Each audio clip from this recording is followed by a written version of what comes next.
నమస్కారం వార్తలకు స్వాగతం. ముందుగా ముఖ్యాంశాలు. మాజీ మంత్రి గుడివాడ అమర్నాథ్ ప్రెస్ మీట్, పలు అంశాలపై వివరణ.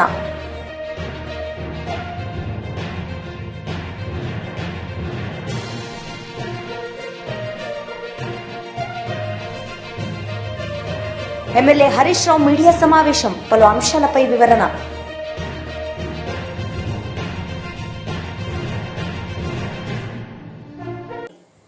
మాజీ మంత్రి కురసాల కన్నబాబు ప్రెస్ మీట్ నిర్వహించారు. ఈ సందర్భంగా పలు అంశాలపై ఆయన మాట్లాడారు. ఏమంటారు చంద్రబాబు నాయుడు, మాఫియా పనులు అంటారా, ఇంకేమన్నా అంటారా అని అడుగుతున్నాం మేము. పైగా అక్కడ లూలు మాల్ కట్టే వరకు లీజ్ ఉండదు.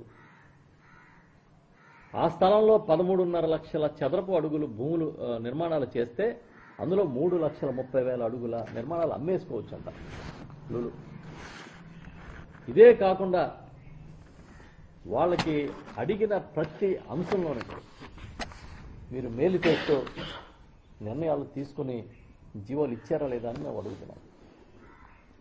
దీంతోపాటు విజయవాడలో ఆర్టీసీ భూమి 4 ఎకరాల 15 సెంట్ల భూమిని 99 ఏళ్లకి నగరం నడి మధ్యలో మాల్ కోసం ఇంచుమించుగా అక్కడ 600 కోట్ల రూపాయల విలువైన భూమిని మీరు ఇస్తూ ఉంటే లూలు పెట్టుబడి పెట్టేది 156 కోట్లు.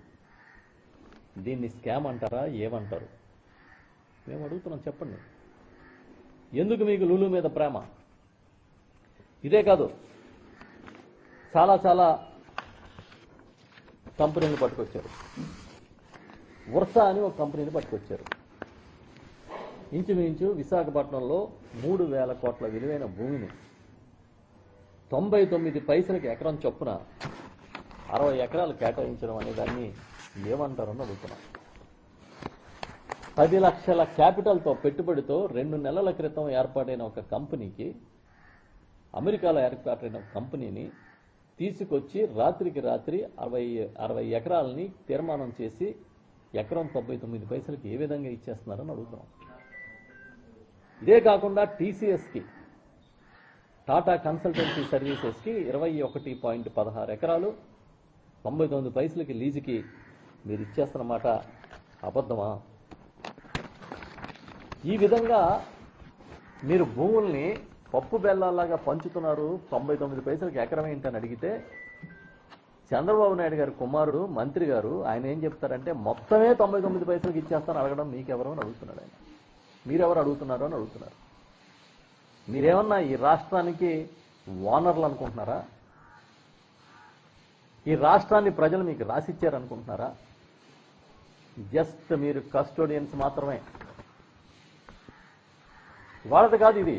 ఆపద్ధర్మ ముఖ్యమంత్రిగా ఉన్నప్పుడు చంద్రబాబు నాయుడు గారు ఢిల్లీరావు అనే ఆయనకి, ఐఎంజీ భారత్ అనే కంపెనీకి 100 ఎకరాలు గచ్చిబౌలిలో ఎకరం 50,000 రూపాయలకి ఇస్తే అది పెద్ద స్కామ్గా మారి అది కోర్టుల్లో ఇప్పుడు వరకు నడుస్తున్న మాట అబద్ధమా? భూములు పంచేది మీరు, పంచుకు తినే కార్యక్రమాన్ని ప్రోత్సహించేది మీరు.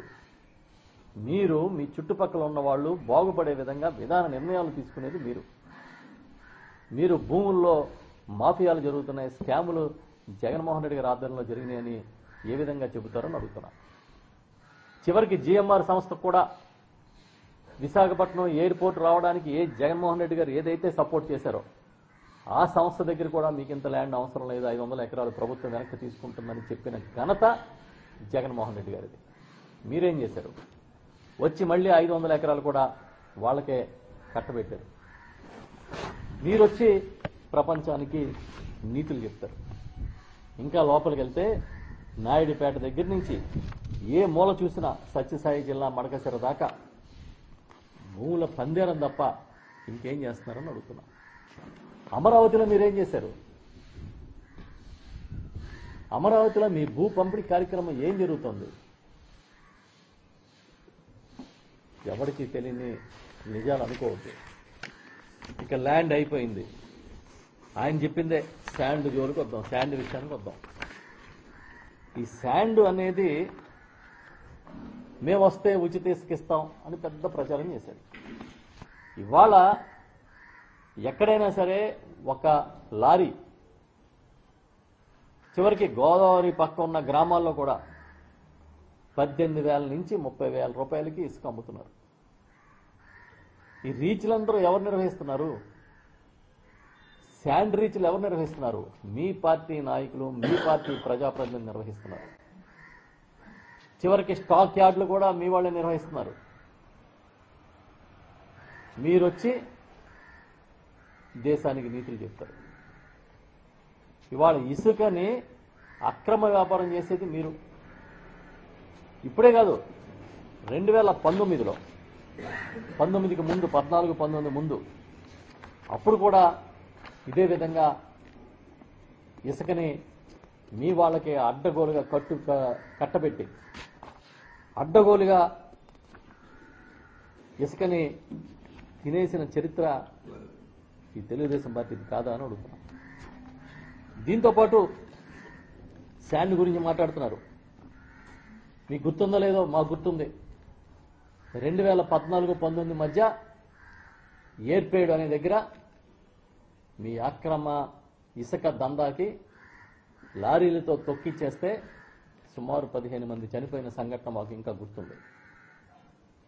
ఇక్కడే కోనసీమలో కొన్ని గ్రామాల్లో ఇసుక దందాన్ని అడ్డుకున్న యువకుల మీద, వందలాది మంది మీద కేసులు పెట్టి జైలుకి పంపించిన చరిత్ర మీది.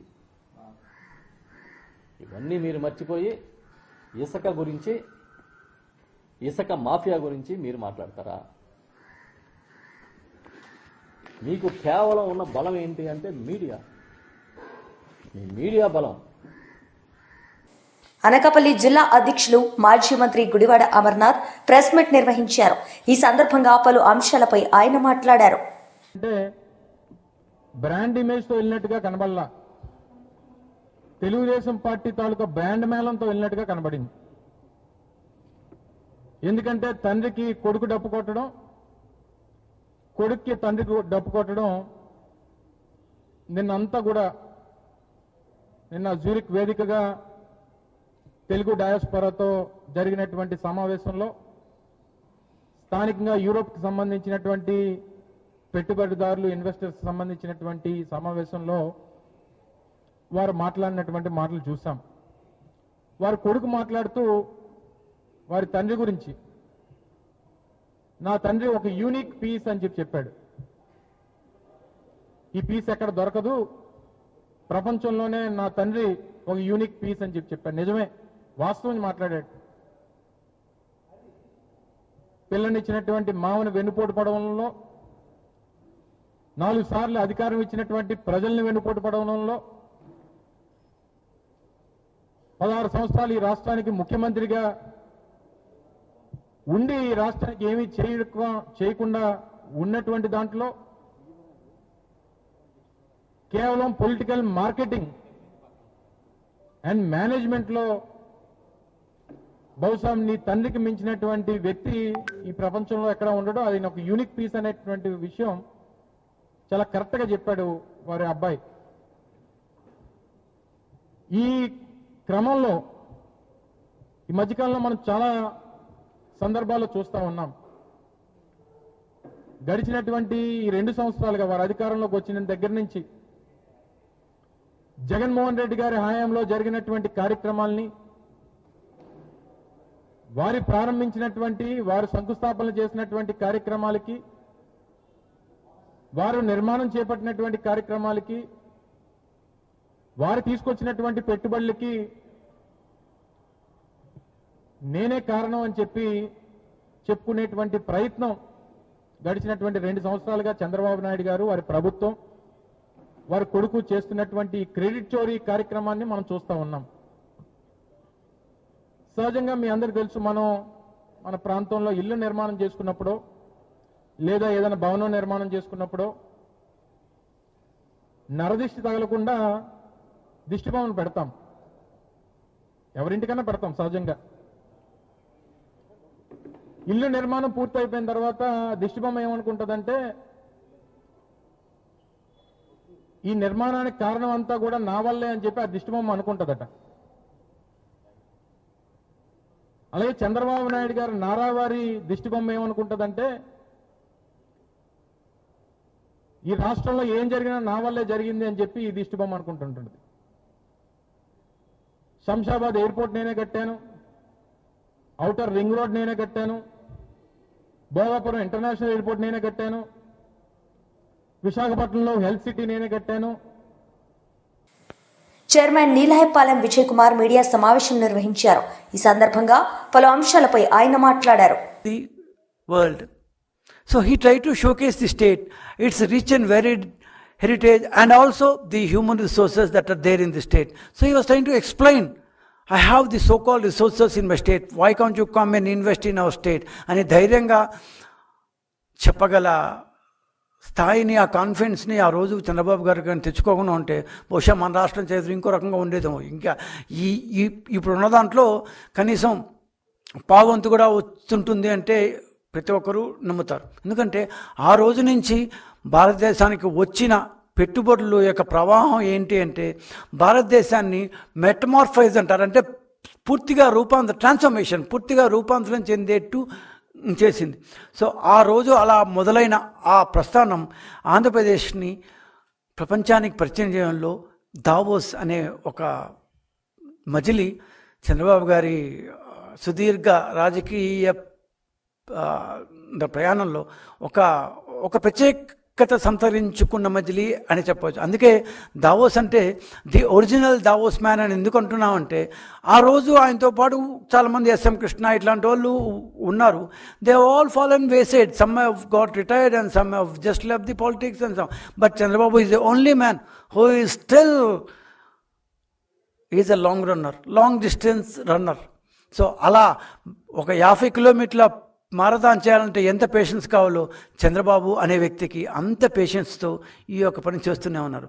ప్రపంచ యవనిక మీద ఐటీ అనే ఒక కేంద్రాన్ని ఆంధ్రప్రదేశ్లో స్థాపించడమే కాకుండా ఆంధ్రప్రదేశ్ మీన్స్ బిజినెస్ అనే ఒక నమ్మకాన్ని పారిశ్రామికవేత్తల్లో పాదుకొల్పగలిగాడు అనేది సత్యం.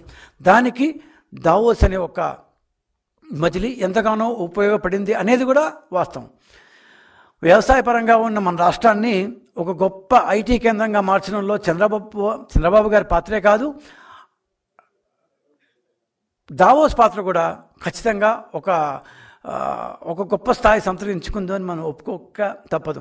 అది ఎంత లెవెల్లో చేరుకుందంటే అప్పట్లో చివరికి 1998-99 ప్రాంతాలకి మైక్రోసాఫ్ట్ డెవలప్మెంట్ సెంటర్ హైదరాబాద్లో ఏర్పడే స్థాయికి చేరుకుంది. అప్పటి చంద్రబాబు గారు మాట్లాడిన మాటలు, చేసిన మీటింగులు, అప్పుడు వాళ్ళతో కలిసి నేర్పిన సంభాషణలు, ఇవన్నీ ఒక్కొక్కటి పైలిపోయి that has reached the crescendo of establishing Microsoft centre first after outside USA.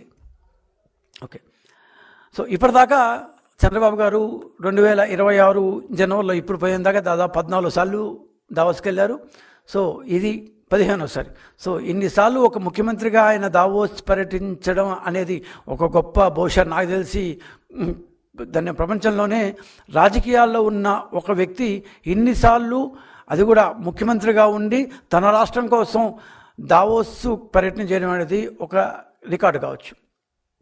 So ఆంధ్రప్రదేశ్ని పెట్టుబడుల్లో దేశాన్ని దిక్సూచిగా చేయడంలో చంద్రబాబు అనే ఒక వ్యక్తి అత్యంత కీలక భూమిని, ఆంధ్రప్రదేశ్నే కాదు ఈవెన్ భారతదేశాన్ని కూడా, ఎందుకంటే Andhra Pradesh is a part of India. So ఆంధ్రప్రదేశ్కి వచ్చిన పెట్టుబడులు ఇండియాకి వచ్చేటట్టే. సో ఐటీ బెంగళూరులో కొంత ఐటీ ఉండొచ్చేవా, కానీ పెద్ద కంపెనీలు స్టార్ట్ అయింది హైదరాబాద్లోనే. ఆరకల్ స్టార్ట్ అయిన హైదరాబాద్, మైక్రోసాఫ్ట్ స్టార్ట్ అయిన హైదరాబాద్, డెలాయ్ స్టార్ట్ అయిన హైదరాబాద్, ఎవ్రీథింగ్ స్టార్ట్ అయిన హైదరాబాద్ ఒకప్పటి ఆంధ్రప్రదేశ్ రాజధాని. ఆ తర్వాత కాలక్రమేణా రాష్ట్రం విభజన సాగించవచ్చు. ఆ రోజు మాత్రం ఆంధ్రప్రదేశ్ని నమ్మొచ్చారు. ఆంధ్రప్రదేశ్కి ముఖ్యమంత్రిగా ఉన్న చంద్రబాబు నాయుడు గారు అనే ఒక వ్యక్తిని నమ్మి ఈ రాష్ట్రానికి వచ్చారు. సరే, ఉద్యోగాలు, అభివృద్ధి లక్ష్యంగా తాను ప్రభుత్వంలో ప్రతి టర్మ్లో ఆయన కష్టపడుతూ వచ్చారు. ఎగ్జాంపుల్ 2014-19, ఎందుకంటే ఆంధ్రప్రదేశ్ విభజన తర్వాతే మనం తీసుకుంటే దావోస్ పర్యటన చాలా బాగా ఉపయోగపడ్డాయి. ఎందుకని చంద్రబాబుని the original man of Davos అంటున్నామంటే 97లో మొదలుపెట్టిన ప్రస్థానం 2014-19 మధ్యలో ఒక స్థాయికి చేరి Airbus, Hero Honda, Pioneer, Hitachi, మెట్టెక్, ఫిన్సర్, జేఎస్డబ్ల్యూ, ఏషియన్ పెయింట్స్ ఇవన్నీ ఇక్కడ సంభాషణ జరిగాయి, అక్కడ కూడా సంభాషణ జరిగాయి. రకరకాల దీంట్లో రకరకాల వ్యక్తులతో వాళ్ళ యొక్క కాంపిటీటర్స్తో అరే మన కాంపిటీటర్ పెడుతున్నాడు మనం కూడా పెడితే బాగుండు అనే ఒక రకమైన ఆలోచన వాళ్ళు రేకెత్తించి అక్కడి నుంచి వాళ్ళు ఆంధ్రప్రదేశ్కి తీసుకొచ్చి వాళ్ళందరికీ ఆంధ్రప్రదేశ్ని చూపించి పరిచయం చేసి you have a resource over there, you have an opportunity over here అన్న స్థాయికి ఆంధ్రప్రదేశ్ రాష్ట్రాన్ని తీసుకొచ్చిన వాళ్ళు అగ్రగణ్యుడు. తప్పనిసరిగా చెప్పాల్సిన పేరు చంద్రబాబు నాయుడు.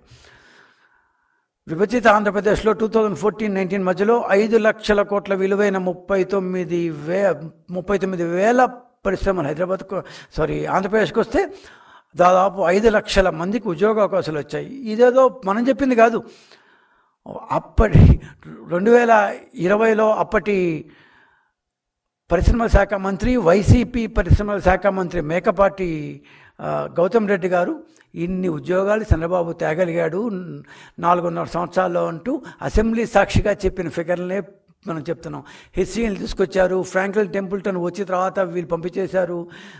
ఏఎన్ఎస్ఎస్ఆర్ కావచ్చు, జోహో కావచ్చు, యాంటిలినో కావచ్చు, స్టేట్ కావచ్చు, ఇట్లా పదుల సంఖ్యలో 2014-19 మధ్యలో తెచ్చాం. వెరీ అన్ఫార్చునేట్లీ 2019లో మేము ఓడిపోవడం జరిగింది. సరే 5 సంవత్సరాల పాటు చీకటి యుగం, దాని గురించి మనం ఎన్నిసార్లు మాట్లాడుకున్నాం, ఇప్పుడు వేస్ట్. మళ్ళీ మాట్లాడుకొని బాధపడడం కంటే ఇక ముందు ఏం చేయాలో చూడడం అనేది ముఖ్యం. సో కూటమి ప్రభుత్వం 2024-25లోకి వచ్చిన తర్వాత దాదాపు దావోస్ పర్యటన తర్వాత 20 ప్రముఖ కంపెనీలు మన రాష్ట్రానికి వచ్చాయి. 2019-24 ఎంపీ కలిశెట్టి అప్పలనాయుడు మీడియా సమావేశం నిర్వహించారు.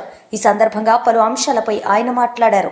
జగన్మోహన్ రెడ్డి ప్రజాధనంతో విదేశ పర్యటనలు చేసి సత్యసమేతంగా వెళ్ళి ప్రజాధనాన్ని దుర్యోగం చేసే సంఘటనలు చాలా మనం చూసాం, చాలా వెలుగులోకి వచ్చినాయి. అలాంటి వ్యక్తులు ఈరోజు మాట్లాడుతున్నారు దావోస్ పర్యటన మీద.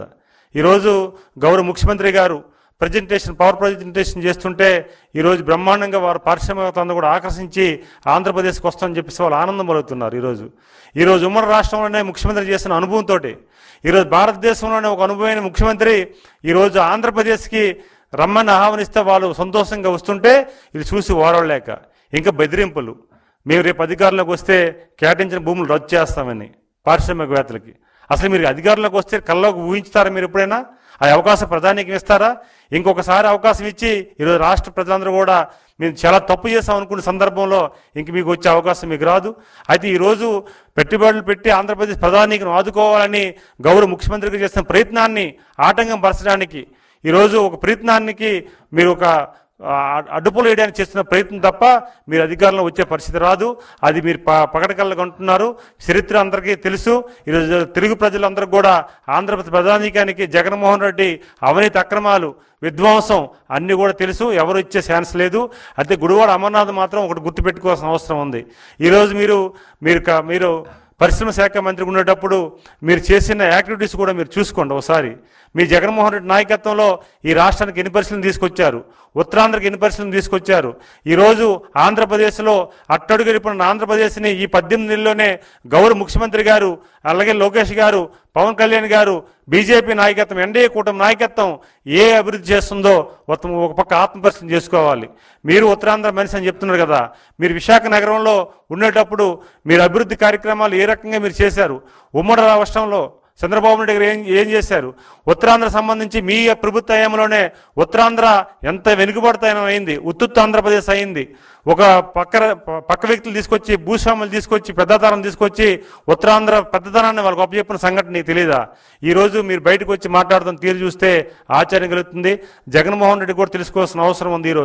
ఈరోజు ఒక తెలుగువాడుగా, ప్రపంచ దేశాలకి ఒక పరిచయస్తుడిగా చంద్రబాబు నాయుడు గారిని దేశ విదేశాల్లో మంచి పేరు ప్రతిష్టలు తీసుకొచ్చి వారి అంబాసిడర్గా ఈరోజు అభివృద్ధికి ఉండి ఈరోజు వారిని ఆహ్వానిస్తే నువ్వు కనీసం స్వాగతించబోయి విమర్శ చేసే పరిస్థితికి వస్తున్నారు.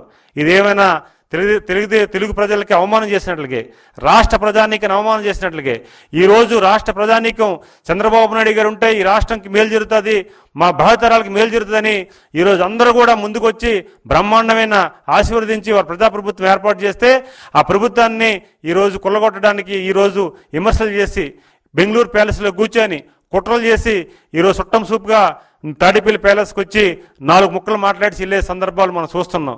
జగన్మోహన్ రెడ్డి కూడా ఆత్మపరిశీలన చేసుకోవాలి. ఈరోజు రాష్ట్ర అభివృద్ధి కోసం, రాష్ట్ర నలుమూలలో అభివృద్ధి జరగాలని, అన్ని వైపులు అభివృద్ధి జరగాలని గౌరవ ముఖ్యమంత్రి గారు చేస్తున్న ప్రయత్నానికి ఈరోజు భారతదేశంలో దావోస్ పర్యటన సంబంధించి ఎప్పుడైనా ఏ సందర్భంలో వెళ్ళైనా సరే నువ్వు పరిశ్రమ కోసం మాట్లాడావా? 5 సంవత్సరాలు పారిశ్రామికవేత్తలతో మాట్లాడావా? అగౌరవపరిచావు. పరిశ్రమ అంటే చిన్న చూపు. పరిశ్రమలు నువ్వు దొంగసాటుగా పెట్టుకొని అవినీతి సొమ్ముతో పరిశ్రమలు పెట్టుకోవచ్చు. స్వచ్ఛతగా వచ్చి వారు అభివృద్ధి జరిగి కొత్త పరిశ్రమలు పెడితే స్వాగతించలేవు, చూసి ఓరవలేవు. ఇలాంటి వారోత్తరంలో 5 సంవత్సరాల్లో వెనుకబడి చేస్తావు.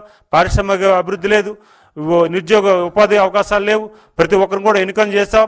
ప్రజానీకానికి అన్ని వర్గాలు దగా చేస్తావు, అన్ని వర్గాలు మోసం చేస్తావు. ఈరోజు చంద్రబాబు నాయుడు గారు వారికి ఉన్న అనుభవాన్ని, వారికి ఉన్న విజనరీని, వారికి ఉన్న పరపతిని ఈరోజు ప్రపంచ దేశాలకు వెళ్ళి వారు పరపతితో తీసుకొచ్చి భారతదేశంలో ఒక చంద్రబాబు నాయుడు గారు ఒక ముఖ్యమంత్రి చంద్రబాబు నాయుడు గారు ఆంధ్రప్రదేశ్కు ఉన్నారు. ఒక విజనరీ లీడరు, ఆయనకున్న టెక్నాలజీకి, ఆయనకున్న ఆలోచనలు కానీ భావితరాల్లో పనికి వస్తామని పారిశ్రామికవేత్తలు కూడా నమ్మొస్తే అది చూసి ఓరవలేక మీ పేకు ప్రసారాలు పెడుతున్నాం. అసలు మీ పార్టీ పుట్టికే పేకు, మీ మనుషులే మీరే పేకు, మీ నాయకత్వం పేకు. ఇలాంటి సందర్భాలు కూడా ఆత్మపరిశీలన చేసుకోవాలి. ప్రజలు మభ్యపెట్టే విధానాన్ని వెన్నాడాలి. ఈరోజు తెలుగుదేశం ప్రభుత్వం, ఎన్డీఏ కూటమి తెలుగుదేశం పార్టీ ఈరోజు ప్రజలకు అంకితం చేయడానికి ఈరోజు రాత్రి పగలనకన్నా కష్టపడే ఎమ్మెల్యే హరీష్ రావు మీడియా సమావేశం నిర్వహించారు. ఈ సందర్భంగా పలు అంశాలపై ఆయన మాట్లాడారు. గౌరవం ఉంది, తప్పకుండా గౌరవిస్తాం, ఎన్నిసార్లు పిలిచినా హాజరవుతాం. మాకు ఉద్యమాల్లో నుంచి వచ్చిన కార్యకర్తలం మేము. కేసీఆర్ గారి నాయకత్వంలో రాటుదేలిన బీఆర్ఎస్ బిడ్డలం, తెలంగాణ ఉద్యమ కన్న బిడ్డలం. ఉద్యమాలు, పోరాటాలు మాకు కొత్త కాదు, అక్రమ కేసులు అంతకంటే కొత్త కాదు, అరెస్టులు అనేటివి మాకు కొత్త కాదు. ఆనాడైనా కేసీఆర్ గారి నాయకత్వంలో వందలాది కేసులు పెట్టిన నిజాయితీగా తెలంగాణ ప్రజల పక్షాన కేసీఆర్ గారి నాయకత్వంలో పోరాడినాం. జైళ్లలో పెట్టిన రెట్టించిన ఉత్సాహంతో తెలంగాణ కోసం పోరాడినాం. ఇలా మేము మీ కాంగ్రెస్ నాయకుల లెక్క సిట్ నోటీసులు రాగానే పారిపోయేటోళ్ళం కాదు. మీరు పిలిస్తే వచ్చినాం, బాజాప్తా వస్తాం. మీరు ఎన్ని ప్రశ్నలు అడిగినా సమాధానాలు చెప్తాం. ఈ అక్రమ కేసులు, ఎందుకంటే ఇవన్నీ ఇట్లాంటి అక్రమ కేసులు ఆనాడు సమైక్య రాష్ట్రంలో సమైక్యవాదులు మా మీద అనేక అక్రమ కేసులు పెట్టినారు. ఇన్ఫ్యాక్ట్ మీరిచ్చిన నోటీసులు మాకు దక్కిన గౌరవంగా భావిస్తాం. ఎందుకు ఈ మాట అంటున్నా అంటే, పొద్దుగాల నీ బామ్మర్రి భాగవతం బయట పెడితే సాయంత్రం నోటీస్ ఇచ్చినావు. ఇది రాష్ట్ర ప్రజలందరికీ అర్థమైపోయింది కదా. అంటే నువ్వు నీ భాగవతాన్ని బయటపడకుండా, ప్రజల్లో పడకుండా అటెన్షన్ డైవర్షన్ కోసం నువ్వు నోటీస్ ఇచ్చినావు. ఈ మాత్రం రాష్ట్ర ప్రజలకు అర్థం కాదా? రాష్ట్ర ప్రజలు అన్ని విషయాలు గమనిస్తూ ఉన్నారు. ఇన్ఫ్యాక్ట్ నువ్వు ఒక ప్రైవేట్ కంప్లైంట్లో కోట్ల రూపాయల డబ్బు ఖర్చు పెట్టి సుప్రీంకోర్టు న్యాయవాదులను పెట్టి నన్ను అక్రమ కేసులో ఇరికించాలని ప్రయత్నం చేసినావు. హైకోర్టు కొట్టేసింది. నువ్వు సుప్రీంకోర్టుకు కూడా పోయినావు, సుప్రీంకోర్టు కూడా కొట్టేసింది. న్యాయం గెలిచింది, ధర్మం నిలిచింది. అయినా నువ్వు మళ్ళా ఇంకో కేసులు ఇరికిద్దాము అని మళ్ళొక సిట్టు పెట్టినావు. ఇప్పటికీ నువ్వు 6 గ్యారంటీలు ఎగబెట్టినావు. నువ్వు యనుమల రేవంత్ రెడ్డి కాదు, ఎగవేతల రేవంత్ రెడ్డి అంటే మానకొండూరు పోలీస్ స్టేషన్లో కేసు పెట్టినావు. రైతు రుణమాఫీ చేయలేదు, దేవుని మీద ప్రమాణం చేసి రైతుల్ని దేవుణ్ణి మోసం చేసినావు రేవంత్ రెడ్డి అంటే యాదగిరిగుట్టల కేసు పెట్టినావు. వరద బాధితుల్ని పరామర్శించడానికి పోతే ఖమ్మంలో రాళ్ల దాడి చేపించి ఖమ్మంలో కేసు పెట్టినావు. ఎవరో ట్వీట్ చేసిందని చెప్పి నా మీద హైదరాబాద్లో పోలీస్ స్టేషన్లో కేసు పెట్టించినావు. ఘోష్ కమిషన్ వేసి కమిషన్ పేరిట డైవర్షన్ రాజకీయాలు చేస్తే అసెంబ్లీ సాక్షిగా ఆ కమిషన్లో ఉన్న విషయాలను కుండబద్దలు కొట్టినట్టు 6 డజన్ మంది మంత్రులు మీరు మాట్లాడినా, ఎంత డైవర్షన్ చేసినా ఆ కమిషన్ అంతా డొల్లా అని ఆధారాలతో సహా అసెంబ్లీ సాక్షిగా వివరించాం. నిన్న నీ బామ్మర్ది బొగ్గు కుంభకోణం బయట పెట్టంగానే సాయంత్రం మళ్ళొక సిట్ నోటీస్ పంపినావు. ఇది రాష్ట్ర ప్రజలు గమనిస్తున్నారు. రేవంత్ రెడ్డి పోలీసులను వెనక పెట్టుకొని పిరికి పందలాగా నాకు సిట్ నోటీసులు ఇచ్చుడు కాదు. ధైర్యం ఉంటే రాజకీయంగా ఎదుర్కో. కమాన్ మాట్లాడదాం, ఏడ కొట్లాడదామో కొట్లాడదాం. నీకు ధైర్యం ఉంటే 6 గ్యారెంటీల మీద మాట్లాడదాం, రైతు రుణమాఫీ మీద మాట్లాడదాం, బొగ్గు కుంభకోణం మీద మాట్లాడదాం, ఇండస్ట్రీస్ కుంభకోణం మీద మాట్లాడదాం, భూముల కుంభకోణం మీద మాట్లాడదాం. పవర్ వార్తలు ముగించే ముందు ముఖ్యాంశాలు మరోసారి. మాజీ మంత్రి గుడివాడ అమర్నాథ్ ప్రెస్ మీట్, పలు అంశాలపై వివరణ.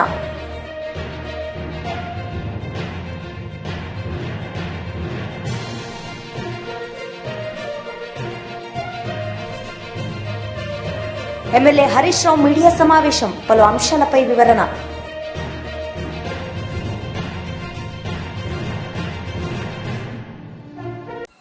ఈ వార్తలు ఇంతటితో సమాప్తం. తిరిగి ప్రసారమయ్యే వార్తల్లో మళ్ళీ కలుద్దాం.